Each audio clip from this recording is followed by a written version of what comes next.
Bismillahirrahmanirrahim. Assalamualaikum warahmatullahi wabarakatuh. Waalaikumsalam.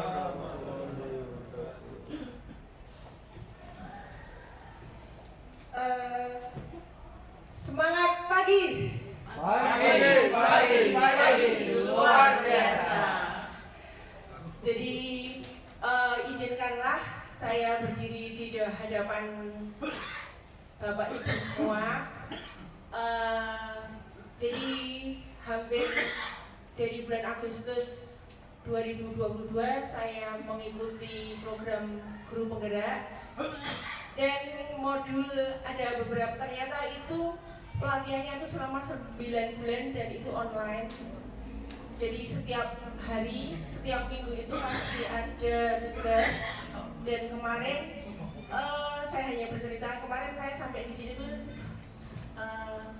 Isak masih di sini.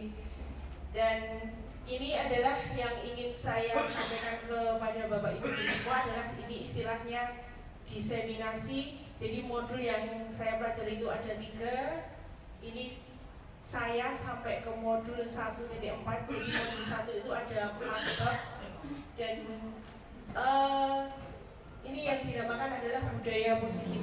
Jadi sebelumnya saya tekankan adalah kurikulum Merdeka Belajar itu berlandaskan atas filosofi Ki Hajar Dewantara, yaitu kita itu mendidik murid itu adalah artinya menuntun.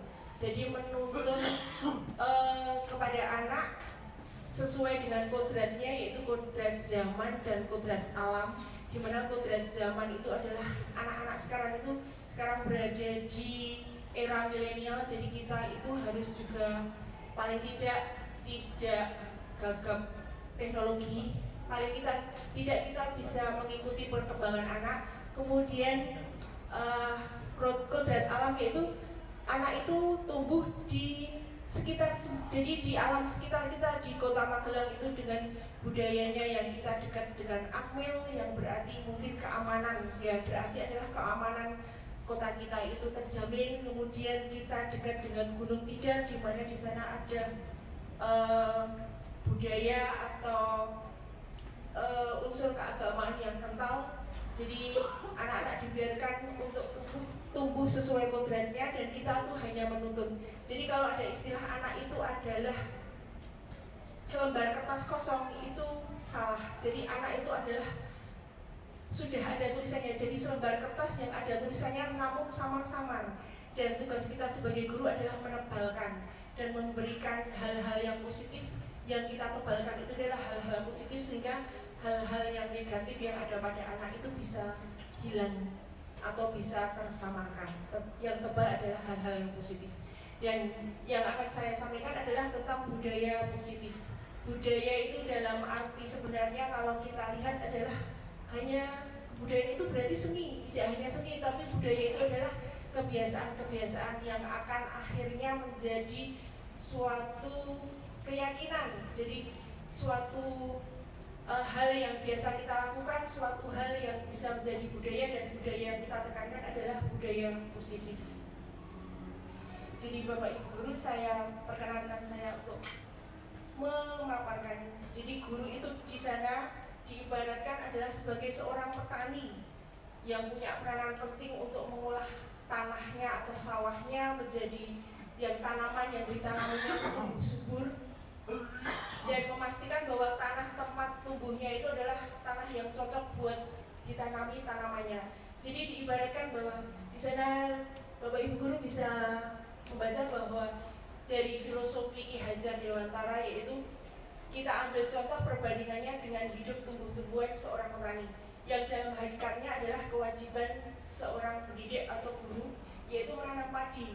Jadi yang hanya menanam tumbuhnya padi, yang hanya dapat menuntun tumbuhnya padi tersebut, jadi menyiangi, kemudian memberi pupuk agar dia subur, kemudian memperbaiki kondisi tanahnya dan sebagainya, nanti kemudian membasmi ulat-ulat juga jamur-jamurnya, sehingga nanti padi itu akan tumbuh, tanaman padi itu akan tumbuh dan berbuah. Jadi seperti itulah juga seorang murid diibaratkan adalah sekolah kita itu adalah lahannya.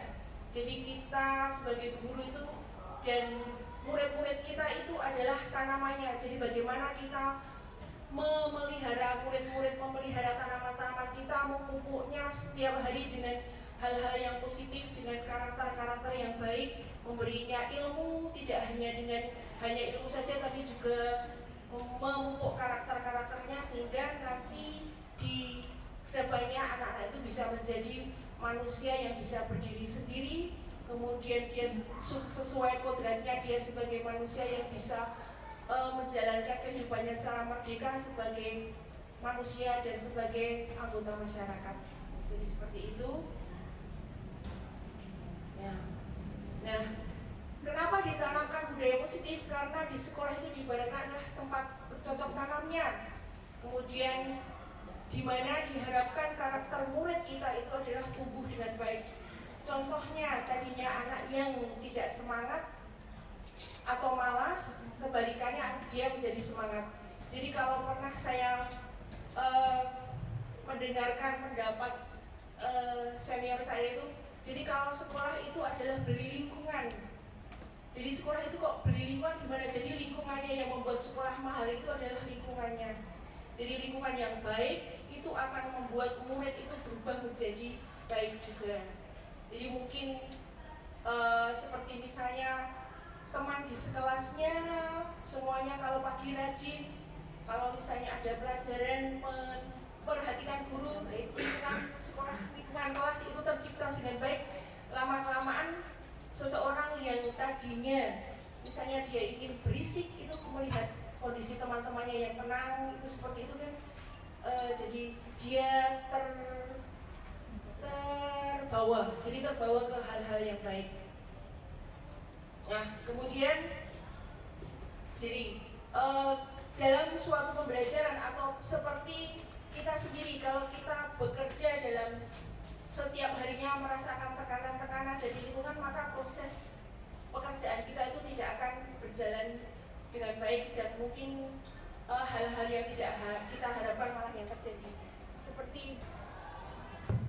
Seperti berikutnya juga, jika seorang murid dalam belajarnya setiap hari mendapat tekanan-tekanan atau mendapatkan ancaman-ancaman, kalau kamu tidak mengerjakan ini berarti kamu, itu dia akan merasa tertekan dan merasa tidak nyaman dan nanti akan proses pembelajarannya akan sulit terjadi juga. Nah, berikutnya adalah budaya positif itu apa, Bapak Ibu? Budaya positif adalah salah satu tanggung jawab kita sebagai seorang guru bagaimana menciptakan suatu lingkungan positif yang terdiri dari warga sekolah yang saling mendukung, saling belajar, saling bekerja sama sehingga tercipta kebiasaan-kebiasaan baik. Dari kebiasaan-kebiasaan baik itu akan tumbuh menjadi karakter-karakter baik warga sekolah dan akhirnya karakter-karakter dan kebiasaan-kebiasaan tersebut membentuk suatu budaya positif. Jadi kalau dalam pengalaman saya misalnya dalam kolaborasi atau elaborasi pemahaman di Google Meet itu saya selalu membanggakan SMP Negeri Magelang yang telah menjalankan kebiasaan-kebiasaan baik dari hari Senin sampai hari Sabtu tuh kita semua sudah menjalankannya. Jadi kalau setiap hari Senin setelah selesai upacara ada empati dengan orang lain, contohnya dengan infak sedekah hari Senin. Kemudian hari Selasa, Rabu, Kamis kita semua setiap pagi rutin mengadakan literasi umum, literasi gelis suci, bacaan Asmaul Husna dan bacaan ayat-ayat doa-doa harian. Kemudian yang beragama Nasrani pun tidak luput selalu membacakan firman-firman Tuhan seperti itu dan mungkin diiringi dengan lagu juga yang dipunya ya seperti itu. Jadi saya membanggakan hal itu. Kemudian kegiatan yang membanggakan pula adalah kekompakan kita dalam setiap kegiatan. Di antaranya kegiatan dari yang diadakan di dalam sekolah seperti perayaan-perayaan atau proyek P5 kemarin itu adalah bukti bahwa kita sebenarnya sudah mampu bekerja sama dan saling berkolaborasi. Kemudian saya juga tidak lupa mengucapkan terima kasih yang sebanyak-banyaknya ketika setiap hari Jumat Bapak Ibu guru wali kelas khususnya yang setiap hari Kamis sore, Kamis malam share kegiatan Jumat sarapan bersama dan minum obat cantik seperti itu adalah hal-hal yang baik pada diri kita yang harus kita kembangkan, di mana anak-anak merasakan hal yang positif tentang setelah minum obat cantiknya untuk anak putri. Jadi mereka selama ini yang tadinya merasa sering pusing atau apa jadi terkurangi. Itu testimoni yang saya dapatkan beberapa hari yang lalu. Nah, budaya positif itu kaitannya dengan disiplin positif. Nah, ternyata selama ini tuh kita salah tentang apa itu disiplin. Disiplin itu kebanyakan orang-orang itu bercerita disiplin itu yang bagaimana sih? Disiplin adalah katanya kebanyakan orang adalah menghubungkan kata disiplin dengan tata tertib, yaitu patuh dengan tata tertib atau peraturan. Kata disiplin juga dihubungkan dengan hukuman. Jadi kalau kita tidak melaksanakan atau tidak mematuhi tata tertib berarti ada hukumannya. Itu ternyata hal yang salah selama ini yang kita lakukan. Kemudian kita cenderung bahwa kata disiplin itu adalah dengan ketidaknyamanan. Jadi murid atau kita melaksanakan sesuatu yang sesuai dengan peraturan itu karena apa? Karena tidak merasa nyaman saja, takut ditegur atau mungkin takut nanti dicatat atau bagaimana. Itu akan tumbuh pada diri kita sendiri itu munculnya namanya adalah dengan motivasi intrinsik atau motivasi pada diri sendiri. Nah, kata motivasi jika misalnya motivasi dari diri kita sendiri itu belum ada atau belum muncul, itu baru orang lain mengingatkan dengan penuh, tidak dengan mendikte, tidak dengan artinya menyalahkan. Itu adalah namanya motivasi eksternal. Nah, kemudian ada makna disiplin sesungguhnya apa itu, Ibu Bapak semua, yaitu di mana ada kemerdekaan diri kita untuk berbuat sesuatu tanpa kita harus menjajah orang lain. Jadi kita itu merdeka tapi kita tidak boleh menjajah orang lain, yaitu harus ada disiplin yang kuat. Jadi kita tahu batas-batas, kita bebas berbuat apa, tapi kita tahu batas-batasnya, apakah kita itu menyakiti atau menyalahkan orang lain atas perbuatannya seperti itu. Yang disiplin yang dimaksud di sini adalah disiplin diri, yaitu memiliki motivasi internal atau intrinsik. Kemudian disiplin itu berarti juga adalah rasa bertanggung jawab terhadap apa yang dilakukannya. Disiplin juga membuat yaitu seseorang yang bertindak mengacu pada nilai-nilai kebajikan universal. Nilai-nilai kebajikan universal adalah kebajikan yang diyakini bahwa itu adalah hal yang membuat seseorang menjadi merasa nyaman dimanapun dia berada. Oke, kita lihat berikutnya adalah nilai-nilai kebajikan universal. Apakah itu nilai-nilai kebajikan universal? Yaitu sifat-sifat positif manusia yang merupakan tujuan mulia yang dicapai oleh setiap individu. Jadi pada dasarnya setiap manusia itu mempunyai nilai-nilai positif dan mempunyai nilai-nilai negatif. Nah, tugas kita sebagai guru adalah menebalkan nilai-nilai positifnya itu seperti apa dan menyamarkan nilai-nilai negatifnya. Nilai-nilai tersebut adalah bersifat universal, yaitu artinya apa? Menyeluruh dan lintas bahasa, lintas suku, bangsa, agama maupun latar belakang. Pada tujuan pendidikan Indonesia, nilai-nilai kebajikan yang ingin dicapai oleh setiap anak Indonesia adalah kita kenal dengan profil pelajar Pancasila. Jadi profil pelajar Pancasila yang sudah kita terapkan di siswa kelas 7 diantaranya adalah beriman, bertakwa kepada Tuhan Yang Maha Esa dan berakhlak mulia, kemudian mandiri, bernalar kritis, berbhinekaan tunggal ika, bergotong royong, dan kreatif. Kemudian kita masuk ke teori motivasi. Bagaimana kita bisa memotivasi atau memotivasi diri kita sendiri atau orang lain. Ada teorinya ternyata Bapak Ibu semua. Jadi motivasi eksternal itu adalah motivasi yang ada pada orang lain, kemudian orang lain itu adalah memotivasi diri, orang lain itu memotivasi kita seperti itu. Jadi contohnya untuk menghindari ketidaknyamanan atau hukuman, apa yang terjadi apabila saya tidak melakukannya. Jadi itu motivasi eksternal. Itu motivasi internal. Jadi saya salah. Jadi motivasi internal adalah bagaimana merasa agar tidak ada ketidaknyamanan atau hukuman pada diri saya, bagaimana saya harus melakukannya, bagaimana saya agar menjadi saya yang baik. Itu adalah motivasi internal. Kemudian motivasi eksternal itu adalah untuk mendapatkan imbalan dari orang lain atau melihat. Jadi kita diberi dorongan-dorongan ke hal-hal yang baik. Itu adalah motivasi eksternal jika pada suatu hari motivasi internal kita itu tidak muncul. Kemudian motivasi internal adalah tujuan dari disiplin positif sendiri adalah menghargai diri sendiri.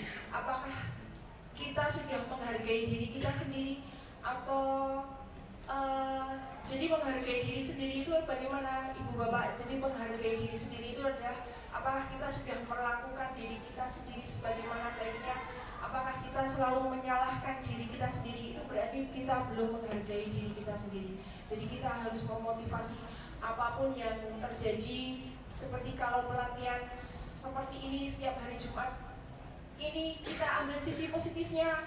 Jadi kalau saya berlatih seperti ini, sedangkan mungkin ada teman yang lain di luar sekolah yang tidak berlatih seperti ini, berarti saya sudah maju satu langkah ke depan. Jadi itu mungkin, dan kita niatkan mencari ilmu itu adalah ibadah juga. Jadi kita niatkan, jadi kalau bermotivasi internal itu jadi istilahnya kita jangan merasa terbebani dengan kita berlatih. Kita niatkan berlatih itu untuk belajar, karena belajar itu belajar sepanjang hayat, seperti itu. Nah, kemudian bagaimana kalau misalnya jadi seperti ini, untuk sebuah misalnya kembali kepada murid, kita ada murid yang mendapatkan masalah atau ada murid yang berbuat tidak sesuai dengan peraturan seperti itu, bagaimana kita mensikapinya? Jadi kita mensikapinya itu tidak dengan hukuman, tapi menanyakan mengapa kamu berbuat seperti itu. Apakah kamu berbuat seperti itu karena kamu memang ingin, atau karena kamu memang ingin menunjukkan jati dirimu atau yang seperti apa? Jadi kita harus menanyakan terlebih dahulu seperti itu latar belakang anak itu melakukan sesuatu kesalahan itu mengapa. Jadi dia pasti punya alasan dia melakukan suatu kesalahan. Nah, diantaranya ada program kebajikan atau apresiasi yang di sini yang perlu kita lihat adalah kita perlu memberikan dukungan secara khusus kepada murid. Kita memberi pengakuan secara pribadi, kemudian pengakuan kepada semua murid bergantian, dan pengakuan secara konsisten dan fokus pada proses. Jadi dalam setiap di kelas, Bapak Ibu semuanya berada di kelas itu, kita seharusnya itu memberikan motivasi yang bagus buat anak-anak agar kemauan belajar mereka itu meningkat. Paling tidak mereka bisa mengubah sedikit demi sedikit perilakunya. Contoh pengakuan atau apresiasi kebajikan itu adalah jadi kita tidak harus langsung menyalahkan seorang anak, tapi kita harus melakukan pembukaan seperti dulu. Kalau seperti dulu misalnya kemarin saya perhatikan kamu menolong anak murid yang baru di kelas kita, berarti itu kamu mempunyai nilai kebajikan, atau berarti kamu empatimu besar sekali ya. Jadi membombong murid pada hal yang positif yang ada di dirinya itu akan memotivasi dirinya untuk berbuat lebih banyak kebaikan. Kemudian ada lagi, wah saya menghargai kamu kemarin membantu teman-teman yang di tugas kelompok, berarti kamu peduli dengan teman-temanmu. Jadi seperti itu kita bisa membangkitkan motivasi anak itu seperti itu. Kemudian bisa kita untuk berterima kasih. Terima kasih ya kepada sudah bantu memungut kertas-kertas yang berserakan di kelas. Jadi itu akan meningkatkan nilai kebajikan pada anak itu tentang rasa tanggung jawabnya. Jadi kemudian di slide ini belum saya cantumkan juga. Jadi di antaranya itu jika terdapat anak kita atau murid kita yang melakukan kesalahan, kemudian dia bertentangan atau bertengkar dengan temannya, kita mengalihkannya atau kita menyelesaikannya dengan sistem restitusi. Sistem restitusi itu adalah suatu sistem kebajikan atau yang dilakukan seorang guru untuk menyelesaikan masalah tanpa merasa anak itu merasa dihukum atau contoh mudahnya seperti ini. Jadi ada misalnya seorang anak yang di kelas tanpa sengaja dia menumpahkan air minum di baju temannya, dan temannya itu merasa menjadi marah. Jadi marah, dan akhirnya mereka bertengkar. Ketika dipanggil, kita tidak langsung menghukumnya, kamu salahnya tidak hati-hati, tidak seperti itu. Jadi kita menanyakan kenapa kamu melakukan itu, nanti anak akan memberikan alasannya, saya akan menjawab seperti itu. Jadi kalau misalnya kamu menumpahkan, apa bentuk tanggung jawabmu seperti itu? Dia tanggung jawab sendiri tanpa kita harus menyuruhnya. Jadi tanggung jawab berarti saya harus membersihkan apa yang telah saya tumpahkan di meja atau di lacinya atau di lantainya seperti itu. Jadi tanpa hukuman. Dan ternyata ibu bapak, kalau kita memberikan hukuman itu suatu hal yang mungkin tidak menjadikan budaya positif. Memberi hadiah pun ternyata kita bukanlah hal budaya positif, karena kalau memberikan penghargaan atau hadiah setiap anak, misalnya siapa yang nanti bisa mengerjakan, nanti ibu berikan misalnya permen atau ibu berikan pensil seperti itu, nanti jadi anak hanya belajar pada saat memberikan hadiah seperti itu, jadi tidak berkelanjutan. Jadi yang perlu kita tanamkan adalah memberikan motivasi bahwa anak itu dia mampu bertanggung jawab pada dirinya sendiri. Jadi hal-hal yang kebiasaan-kebiasaan baik yang ada pada dirinya kemudian dijadikan kebiasaan-kebiasaan baik yang ada di sekolah, nanti akan menjadikan kebiasaan-kebiasaan atau karakter yang baik pada diri seorang murid. Jadi seperti itu yang saya sampaikan ibu bapak tentang budaya positif di sekolah. Budaya positif, semoga apa yang saya berikan sedikit ini memberi manfaat kepada ibu bapak semua. Kurang lebihnya saya mohon maaf atas kesalahan mungkin yang saya sengaja maupun tidak saya sengaja. Terima kasih. Assalamualaikum warahmatullahi wabarakatuh.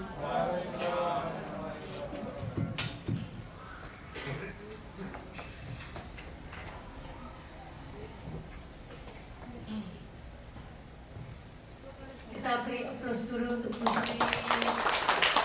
Terima kasih Bu Sis. Sudah cukup, nanti kalau data-data kurang atau apapun, kita semua siap membantu dengan senang hati.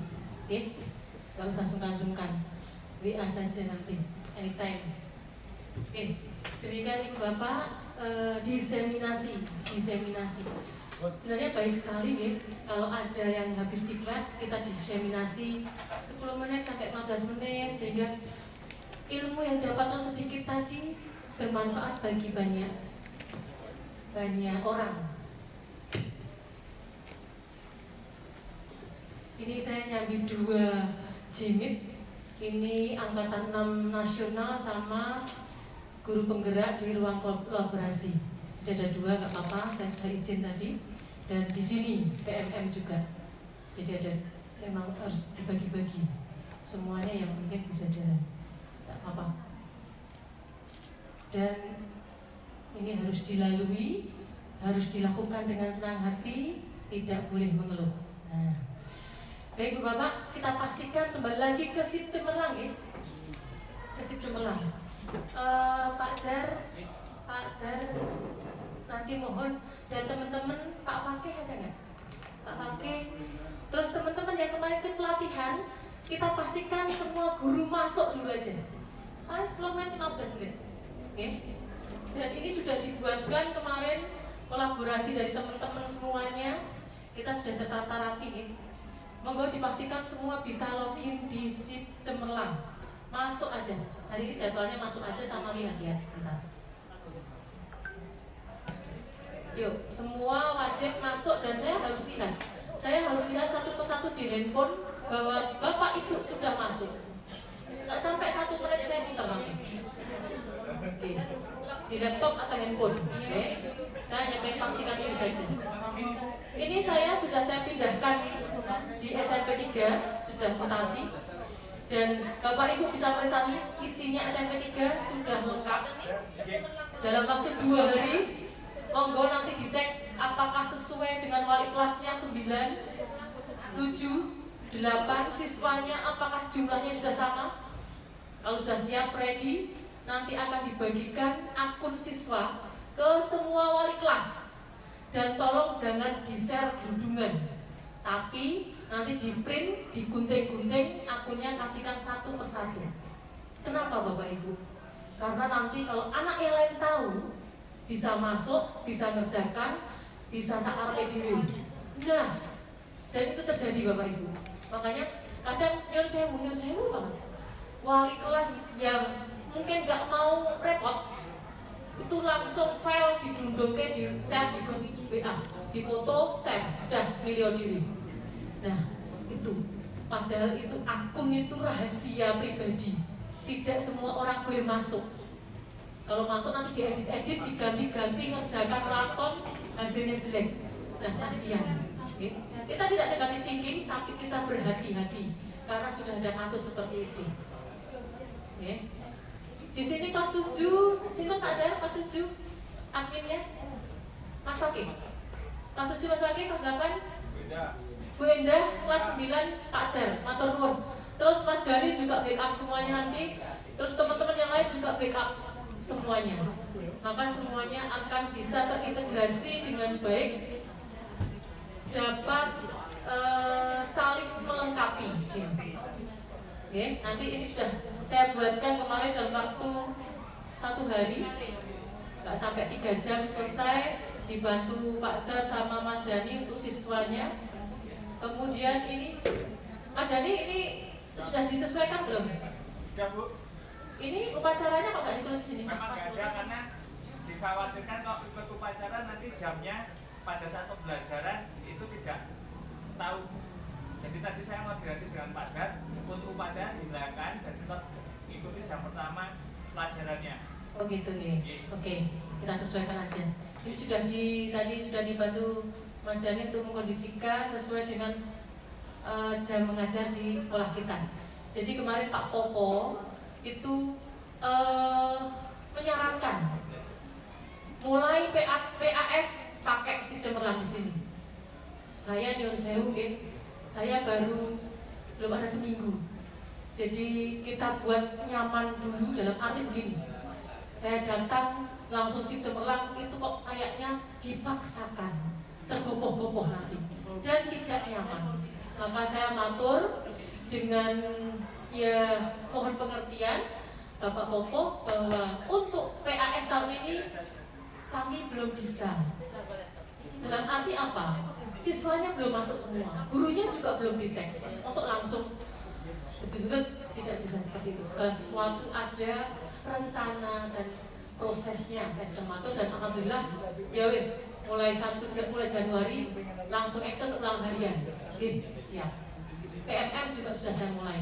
Kita mulai di SMP 3 sudah mulai berjalan. Jadi nanti setiap hari progresnya saya share di grup. Monggo dibuka-buka, lihat video centang hijau ya PMM. Ini sekilas saja. Oke, sudah selesai untuk SIP Cemerlang. untuk pertemuan kali ini. Habis ini Bapak Ibu silahkan menyelesaikan administrasi PAS. Monggo. Seperti janji saya tidak lama-lama. Saya hanya akan mengecek, memastikan satu persatu Bapak Ibu sudah login. Tolong jangan ditutup dulu, jangan di-logout. Saya pengen melihat. Sudah login di handphonenya, masuk si cemerlang. Matur nuwun. Guruku belajar, guruku Guru SMP. ID. Dia zaman biyen.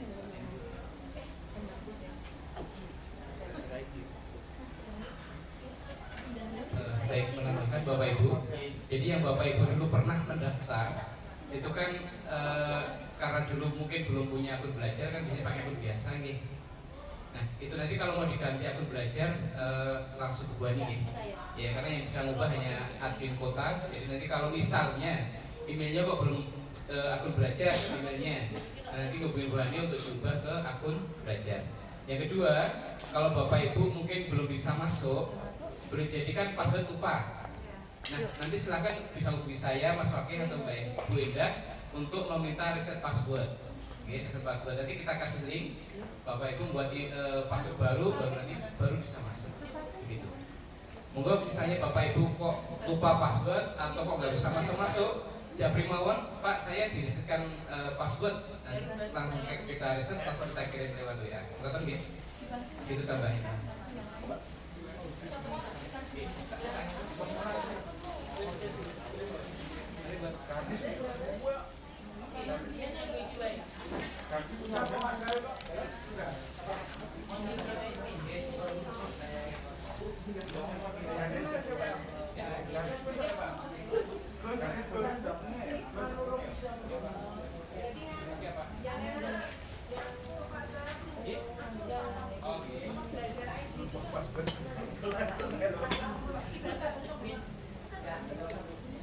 Katanya cukup ya.